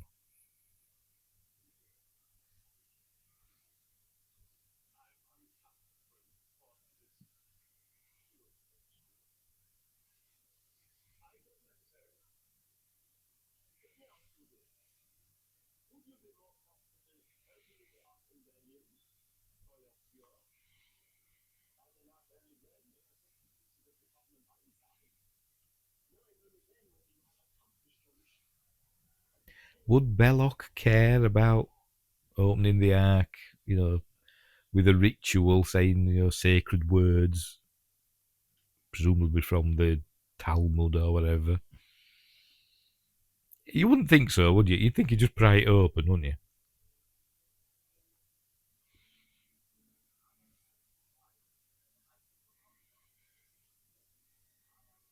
Now that it's filmed in an actual, Nazi um, submarine pen that were there in France, and apparently it still had all German graffiti and stuff on the walls from World War Two. And now we're entering the canyon in a bit, where from Star Wars, where R2, where Luke and R2 and C3PO come across Ben Kenobi for the first time. When they're ambushed by Tusken Raiders. That's coming up.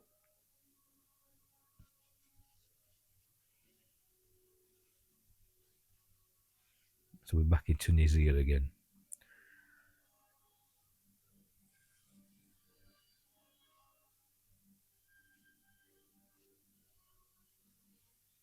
This is the canyon where Luke is rescued by Ben Kenobi.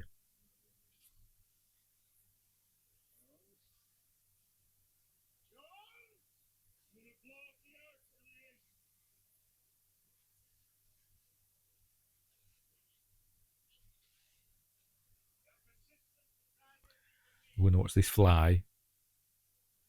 Did it go in his mouth or did it fly away?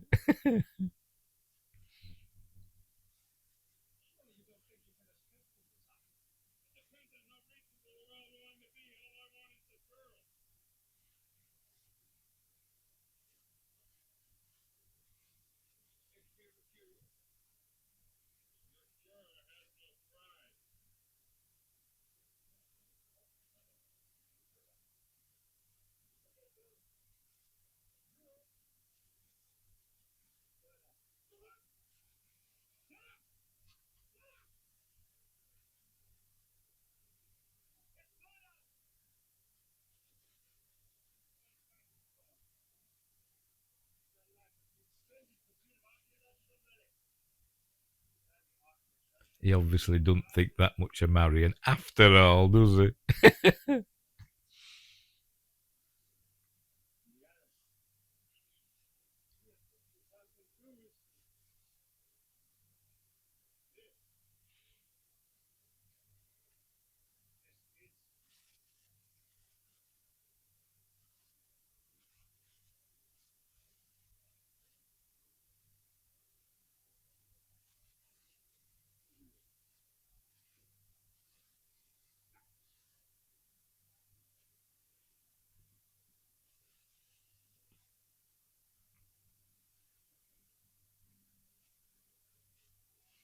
So what was his plan?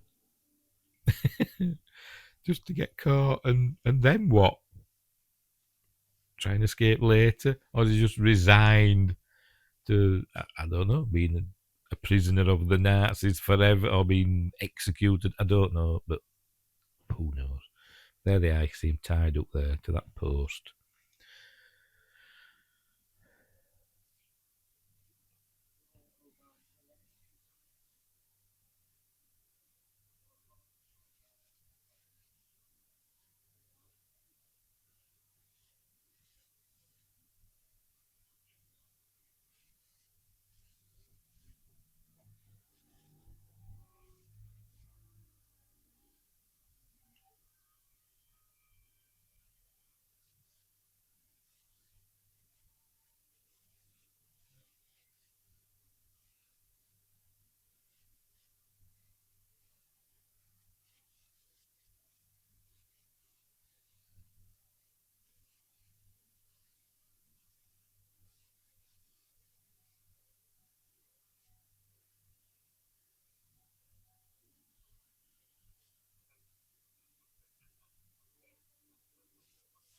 All is not what it seems, though, is it?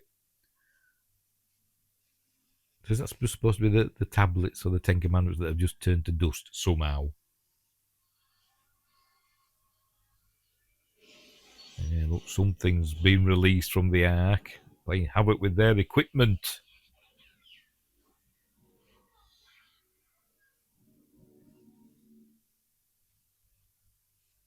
By the way, the noise.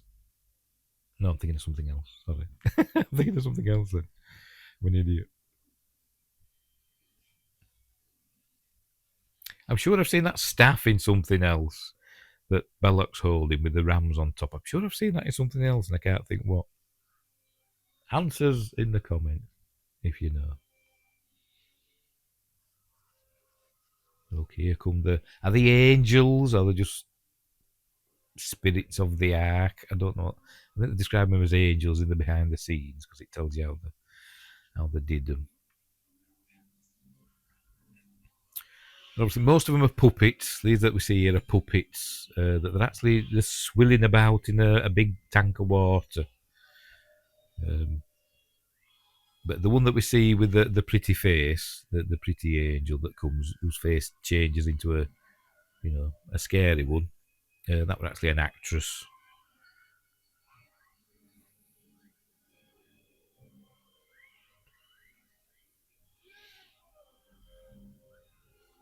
Here we go. The film did like it kind of looks like 3D, doesn't it? When you see 3D without the 3D glasses, it kind of looks like that. The face. How does it know to keep your eyes shut? I don't know because it never said anything about that, did it? It never.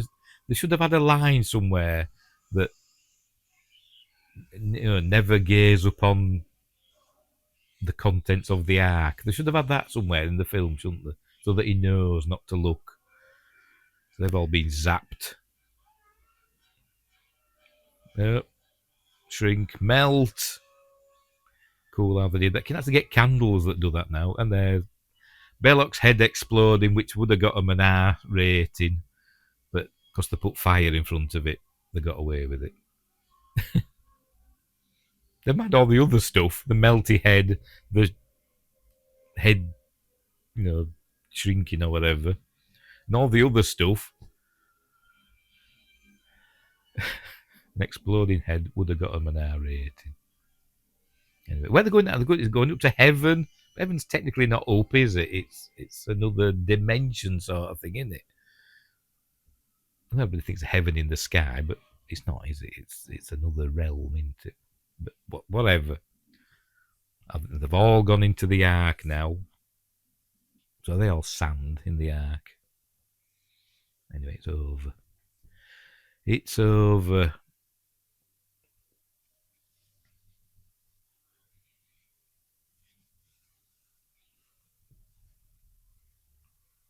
How do they get off this island? Because I'm guessing not all the Germans went there, because there's that submarine base, isn't there? the American Navy arrive and have a diplomatic incident. Because remember, this is before the war. Anyway, they get the Ark back. William Hootkins, that's his name. Only got to the end of the film for me to remember.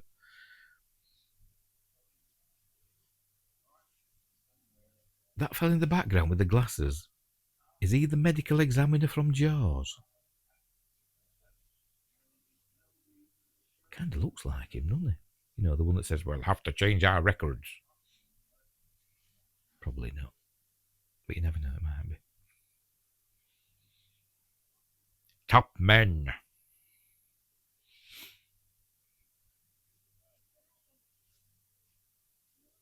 I bet cigarette smoking man's from X-Files. Bet he knows where the Ark is.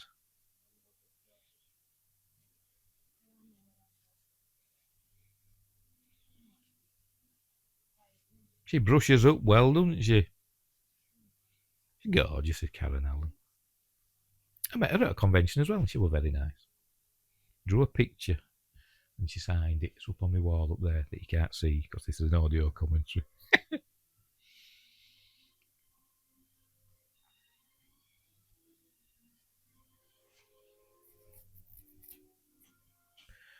Anyway, here it is now. We know that it's at Area 51. Even though it doesn't say that there, does it? But we know it is because it appears again in Indiana Jones and the Kingdom of the Crystal Skull. I think in Hangar 18 at Area 51.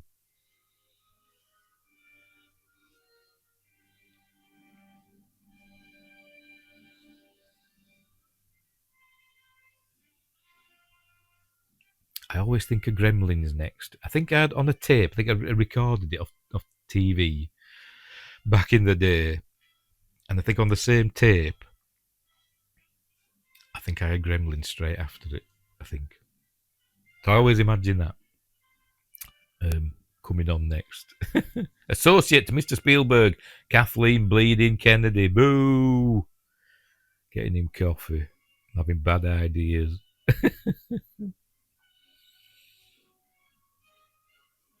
And look at her now. But anyway. So there we go. That's the end of Raiders of the Lost Ark. One of the greatest films ever made, in my opinion. Just astonishingly good. And the time just flies by with this film. There was stunt arranger Peter Diamond, who was that chap in Tunisia in Star Wars. Wasn't he? He played the Tusken Raider that attacked Luke. Anyway, so yes, top-notch film, one of the greatest films ever made. In my opinion, easily the best of all the Indiana Jones films. Easily. But yeah, what can I say that hasn't been said before? Dr. Felicity Hodder. What does she relate to Kane? Probably not. Not Jim Kane, the dolly grip. I mean Kane Hodder. The actor, stuntman, and director.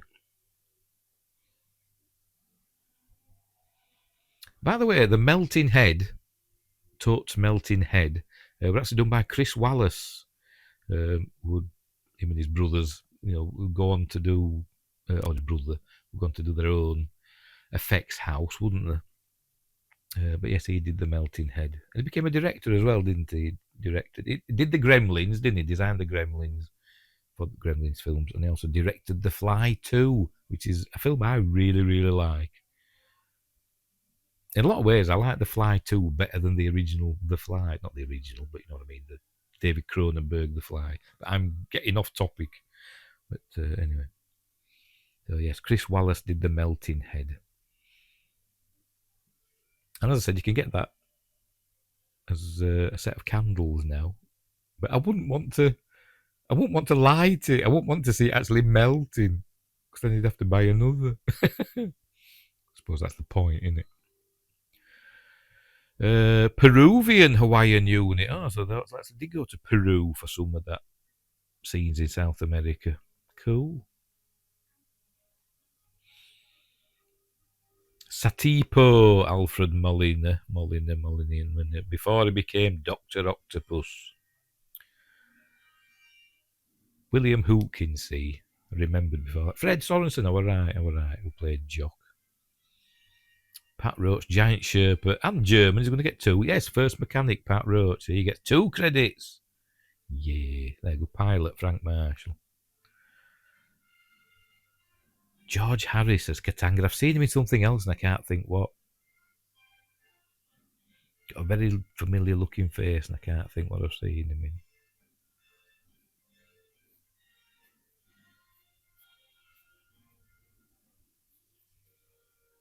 Anyway, so there we go. We're at the end now.